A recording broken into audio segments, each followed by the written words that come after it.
اینجا مهمترین زیارتگاه زرتشتیانه و تا چند روز دیگه از سرتاسر دنیا قرار اینجا جمع بشن که یکی از مهمترین مراسم هاشون رو برگزار کنن. حالتون چطوره؟ خیلی خوش اومدین به چنلمون و خیلی خوش اومدین به چکچکو که البته بهش میگیم چکچک. پیر سبز هم بهش میگیم و مهمترین و یه جورایی اصلی ترین زیارتگاه زرتشتیانه توی استان یزد. دوستان نفسم رفت دوباره. به پله هاش مشهوره اینجا چون تقریبا بالای کوه که نه تو دل کوه. همونطوری که گفتم تا چند روز دیگه که میشه یعنی 24 خرداد از سرتاسر جهان قراره بیان و اینجا جمع بشن، مراسم داشته باشن برای چند روز. خلاصه که چه خبرها قراره باشه.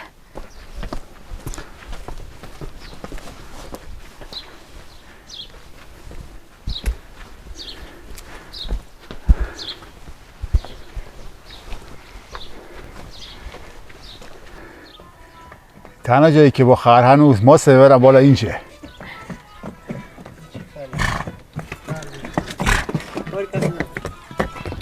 ما قبلا اومدیم چکچک، خب ویدیوش هم میذارم این بالا میتونین ببین اگر خواستین، ولی اونجا با دوستای دانشگاه اومده بودم و اومدیم حالت همین بازی داره توضیحات دادم، ولی این ویدیو خیلی با اون قرار متفاوت باشه به خاطر اینکه یک هم به این خاطر اصلا داریم ویدیو رو میگیریم که نزدیک اون مناسبته و مورد بعدی هم اینه که دوست زرتشتیمون آقا مهداد اون بالان باید برسیم به زیارتگاه و ایشون قراره امروز راجع به اینجا یه سری توضیحاتی رو بدن که مثل همیشه قرار جنجالی باشه و احتمالاً قبلا نشنیده باشین. خلاصه که خودتون آماده کنین. از هستی پله ها شروع شد. بیا چند روز دیگه این خیلی قراره همش پرش هستی. بله دقیقاً.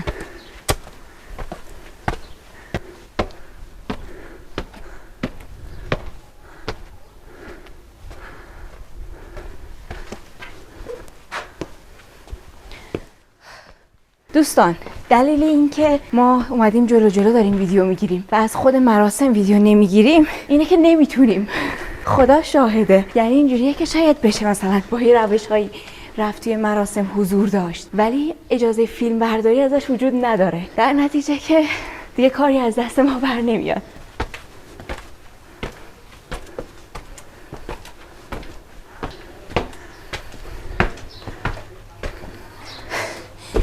اینم بگم که دلیل نفس زدنهای من پله های اینجاست دوستان. اینم دیگه واقعا در حد توان من نیست.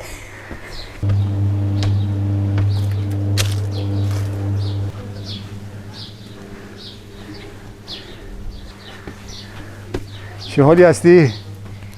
خسته، نفس زنان.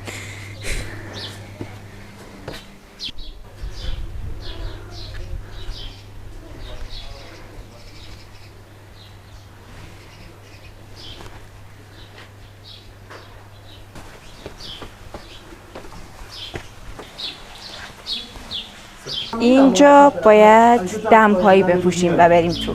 گوشتای من تا عشم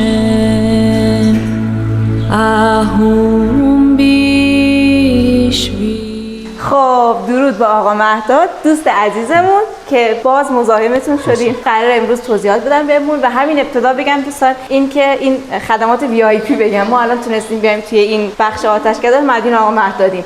مردم عام نمیتونن این بخش رو بیان دیگه، قفل درش. درود بر همه دوستان، خیلی خوشبختیم که در خدمت همه دوستان هستیم. امیدوارم که همیشه همه شاد باشن، تندرست باشن و در پناه خرد و بتونیم امروز روز خوبی در جوار خانم اصیل و بابای گرامیشون داشته باشیم. به امید خدا. مخلصیم. شاد باشید. دیگه توضیحات با آقا مهداد بیاین از این شروع کنیم که چرا اسم اینجا چکچکه. اینجا که تشریف آوردید خودتون گفتید اسمش چکچک یا پیر سبزه. دلیلی که اسمش گذاشتن چکچک اینه که آب از این کوه خشک همیشه سال داره میچکه. یزدی ها به لهجه یزدی میگن چکچک اودره میچکه.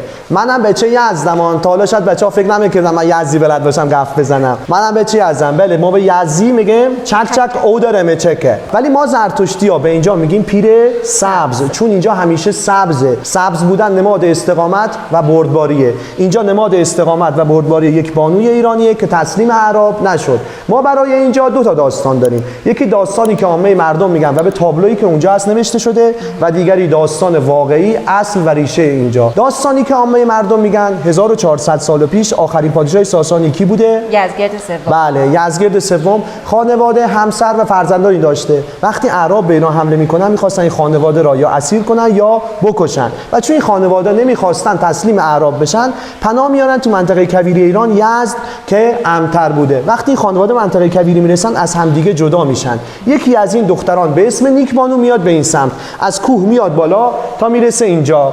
از خداوند بزرگ میخواد که از دید اعراب پنهان بشه. به اذن خدا این کوه شکافته میشه، میره داخل کوه، کوه بسته میشه، عصایی که دستش بوده میفته اونجا، میشه درخت چنار با قدمت تقریبا 1400 سال و آبی که از این کوه خشک همیشه سال داره میچکه اشک اون زنه. ولی این داستان افسانه است، اسطوره است، با عقل و خرد و منطق جور در نمیاد، بزرگ نمایی شده یک داستان دیگریه. خب ما بریم ببینیم داستان واقعی چی بوده که اینجوری بزرگ نمایی کردن. داستان اصل اینجا این بوده که ما میدونیم ایرانیان باستان از 7000 سال پیش برای 4 عنصر آب، باد، خاک و آتش ارزش و احترام ویژه‌ای قائل بودن. از این 4 عنصر که در بردارنده این جهان هستی و محیط زیست ما بوده پرستاری و نگهداری میکردن.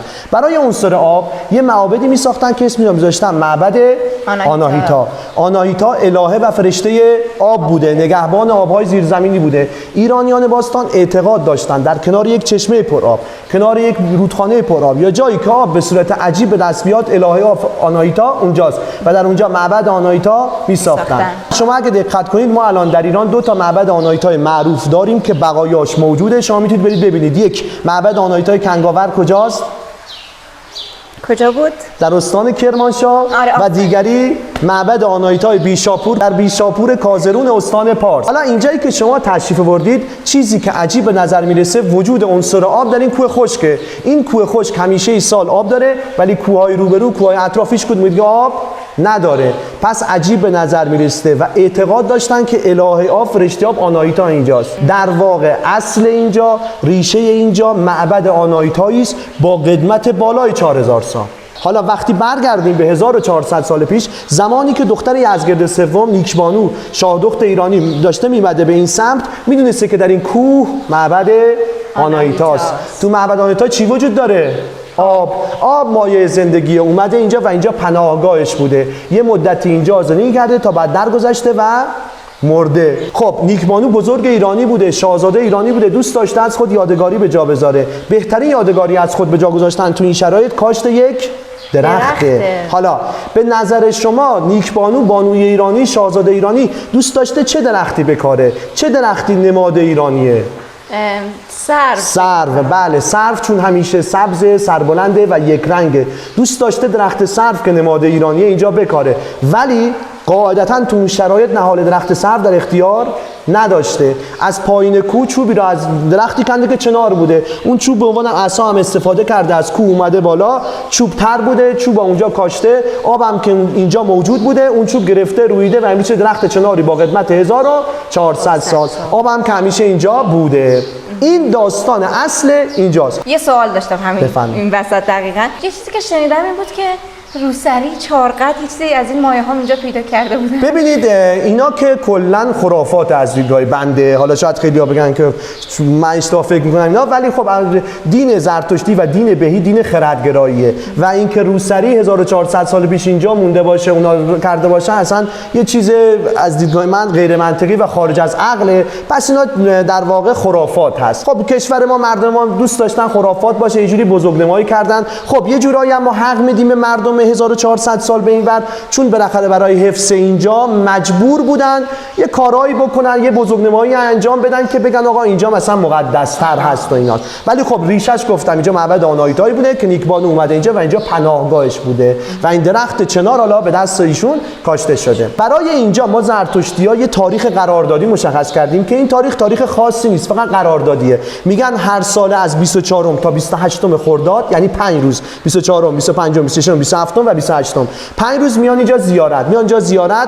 داخل این زیارتگاه بندهایی از خرده اوستا را میخونن، بعد میرن داخل اون ساختمونایی که از پله میمدید بالا که سخت بود خسته شدید اون پله ها تو این ساختمونا بهش میگن خیله. تو اون خیله ها به جشن و شادی میگذرونن.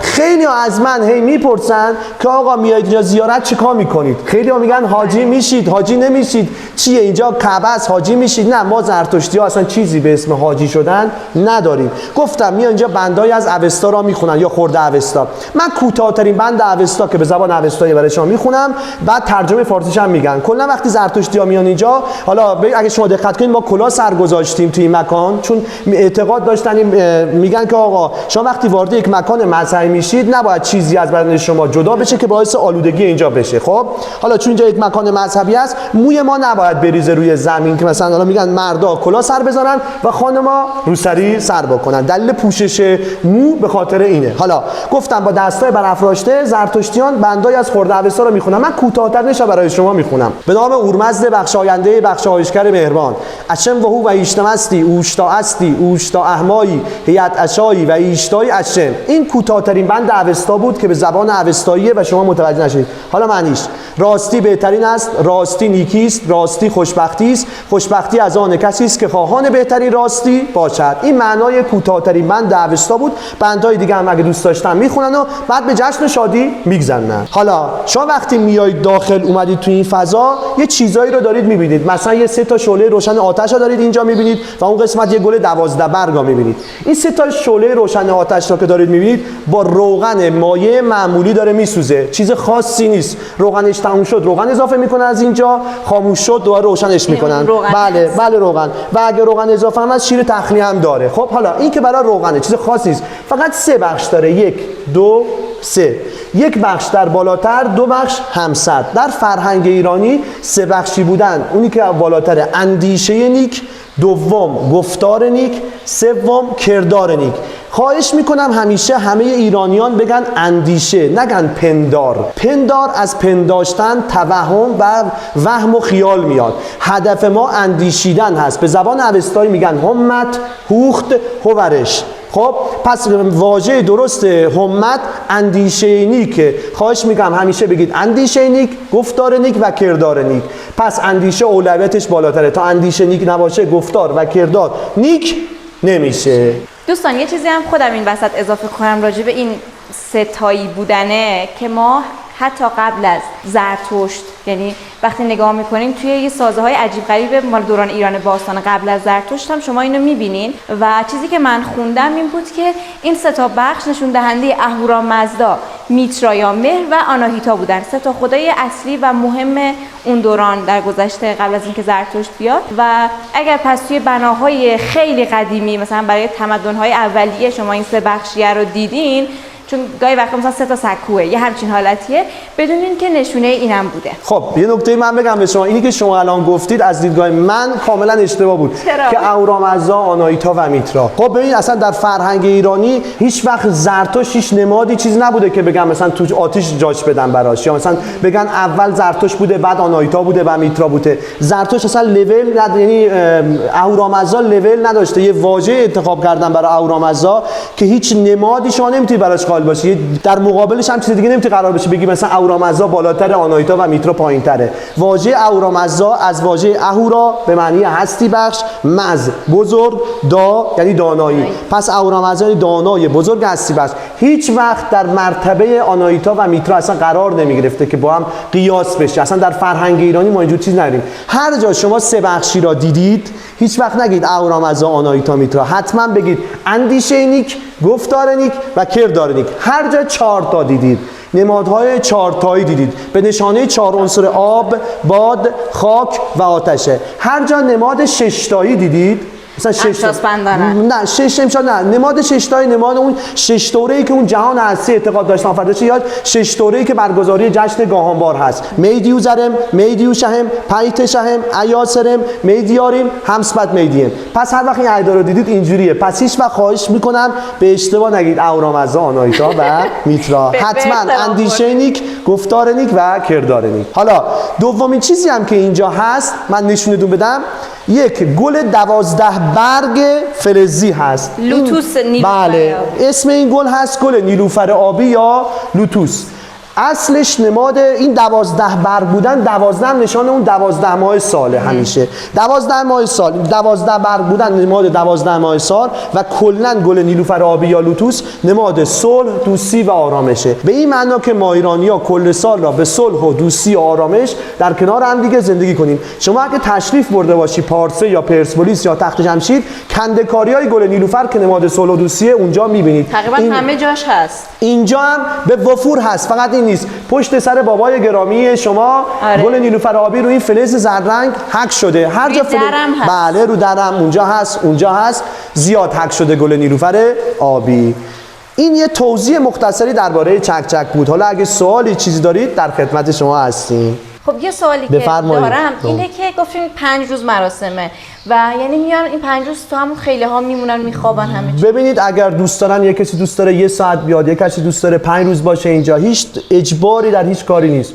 مثلا خود زرتشتی‌ها بیشتر همون که زرتشتیان ساکن یزد پنجشنبه شب میان و جمعه صبح میرن، یعنی یه شب میخوان. شلوغ‌ترین شبش همین پنجشنبه هفته آینده است. ولی خب بعضی هستن از شهرهای دیگه مثل کرمان، مثل تهران تور میان، شاید 2 شب، 3 شب، 4 شب، بعضیام شده 5 شب اینجا هستن. اون دیگه اختیار خودشون هست، هر کی دوست داره هر روزی که دوست داره تشریف میاره و رو تعداد روزی هم که دوست داره میمونه. بعد خیله ها هم مثلا برای یه خانواده یا یه نه خیلا، حالا این خیلایی که ببینید هر خیله مال یه محله ای از زرتشتیان هست، یعنی کسی که یعنی خیراندیش اون محله بوده اینا رو ساخته. ولی خب همه میتونن استفاده کنن، همه زرتشتی‌ها اینجا استفاده میکنن. ولی وقتی که تایم شلوغ باشه مثلا سعی میکنن محله‌های مثلا نرسی‌آباد برن تو خیله نرسی‌آبادی یا قاسم آبادی یا تو خیله قاسم آباد، نصرت آبادی یا تو خیله نصرت آباد. ولی اگه مثلا من نصرت آبادی رفتم تو خیله مزرعه کناتر مشکلی نداره که شما فکر کنید اینجوریه. نه چیز برای همگانی هست. خیلی دیدمم که مثلا نوشتن که وقفی از طرف مثلا. بله الان همه تمام این خیل‌ها رو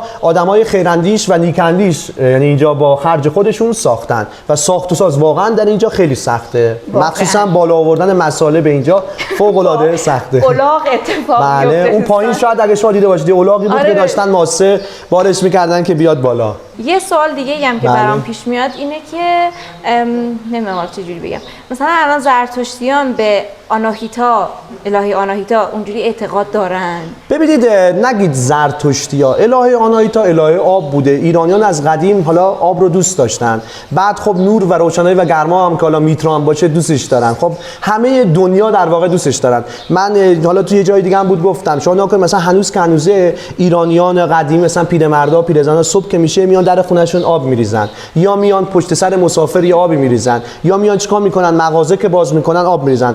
دلیلش اینه که چون قدیمی‌ترین الهه آناهیتا بوده، از آناهیتا میخوان که کمک حال اون خانواده، کمک حال اون مغازه یا کمک حال اون مسافر باشه که به سلامت بره و به سلامت برگرده. دلیل و ریشش همینه. پس الان هم که هست مردم آناهیتا رو دوست دارن ولی خودشون نمیدونن چیه. بعد خب همه آب دوست دارن، تمام دنیا آب رو دوست دارن. بله دوستش دارن. میدونین مثلا چیزی که تو ذهن من بود این بود که حالتی توی دعاهاتون ستایش ببینید حالا ما تو بندای از خورده اوستا و اوستا خب داریم مثلا آبانیشت و اینا رو داریم که در ستایش آب و آناهیتا و اینا هست.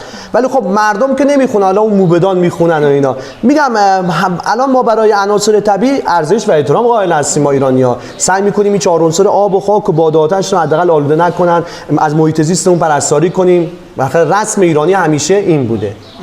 اینو بگم دوستان که اینجا واقعا حس می‌کنم یکی از تجربه‌های خیلی خاص زندگیتون میشه. از بس حس و حالش خوبه، چون حالا هم توی دل کوه همین صدای آب که میاد، مخصوصا این سری ما بارندگی خیلی داشتیم و اصلا اینجوری شور شور شور آب داره میره، واقعا فوق‌العاده است. یعنی وقتی میاد اینجا قشنگ حالتون از این رو به اون رو میشه. خب اینجا ما از آقا مهداد جدا میشیم، دستتون درد نکنه. قربون شما، خیلی خوشحال شدیم که در اینجا چکچک دیدی بدون ما که داریم میریم اینجا باشیم. شما هم تشریف بیارید. شاد و تندرست باشید و در پناه خرد. قبل از اینکه برن آقا مهداد میخواستم بگم که دوستان آقا مهداد، من تو ویدیو اولیمون گفتم بومگردی دارن، یه بومگردی زرتشتی خیلی خوشگله. تو چند تا از ویدیوهامونم که حالا با هم گرفتیم اون توی بومگردی رو میتونید ببینید. من آیدی پیجشون رو میذارم، پیجشون رو دنبال کنین توی اینستاگرام. اگر سوالی چیزی از خودشون دارین میتونین اونجا بپرسین حتما.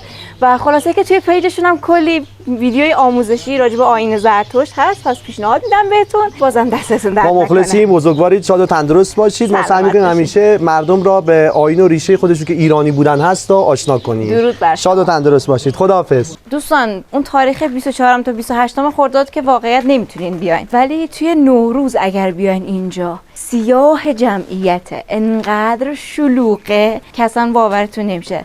یه سال حتما باید بیایم چک چک هم ویدیو بگیریم. ویدیو نوروز امسالمون جای دیگه بود، ولی حالا چک چک چون یه مقدار دورتره، حدوداً یک ساعت و نیم فاصله داره تا یزد، ولی نوروز بیاین. برنامه‌تون رو جوری بچینین که نوروز بیاین چک چک رو ببینین. آقا یه چیزی من بگم، حالا که در این محیط مقدس و مهمیم، قبلا توی ویدیوهامون گفتم که یزد پایتخت مثلا زرتشت نشینان جهانه، یا میگن مرکزشونه، و همه این مدلی بودن که چه ربطی داره، نمیدونم زرتشت فلانجا به دنیا اومده، فلانجا، همش گفتن چه ربطی به یزد داره. دوستان دلیلی که ما این حرفو میزنیم اینه که الان مهمترین زیارتگاه ها و از اون طرف اون آتشکده اصلی که زرتشتیان دارن توی یزده. اغلب مراسم های مهمشون رو میان توی یزد برگزار میکنن. به خاطر همینه که میگن پایتخت زرتشت نشینانه. چند روز دیگه مردم از کشورهای دیگه پا میشن میان اینجا مراسم برگزار کنن. خب پس دلیل حرف من اینه. اینجایی که دیدین چک چک یکی از 6 تا زیارتگاه مهم زرتشتیانه.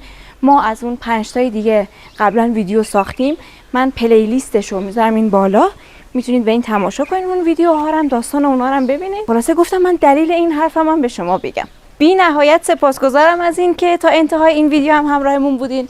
امیدوارم که ازش خوشتون اومده باشه و براتون مفید بوده باشه. خدا بطلبه بیاین اینجا رو حتما ببینید، و اگر که ویدیومون رو دوست داشتین یادتون نره لایکش کنین که به دست بقیه هم برسه. دکمه سابسکرایب هم بزنین که ویدیوهای بعدیمون رو از دست ندین. بدرود.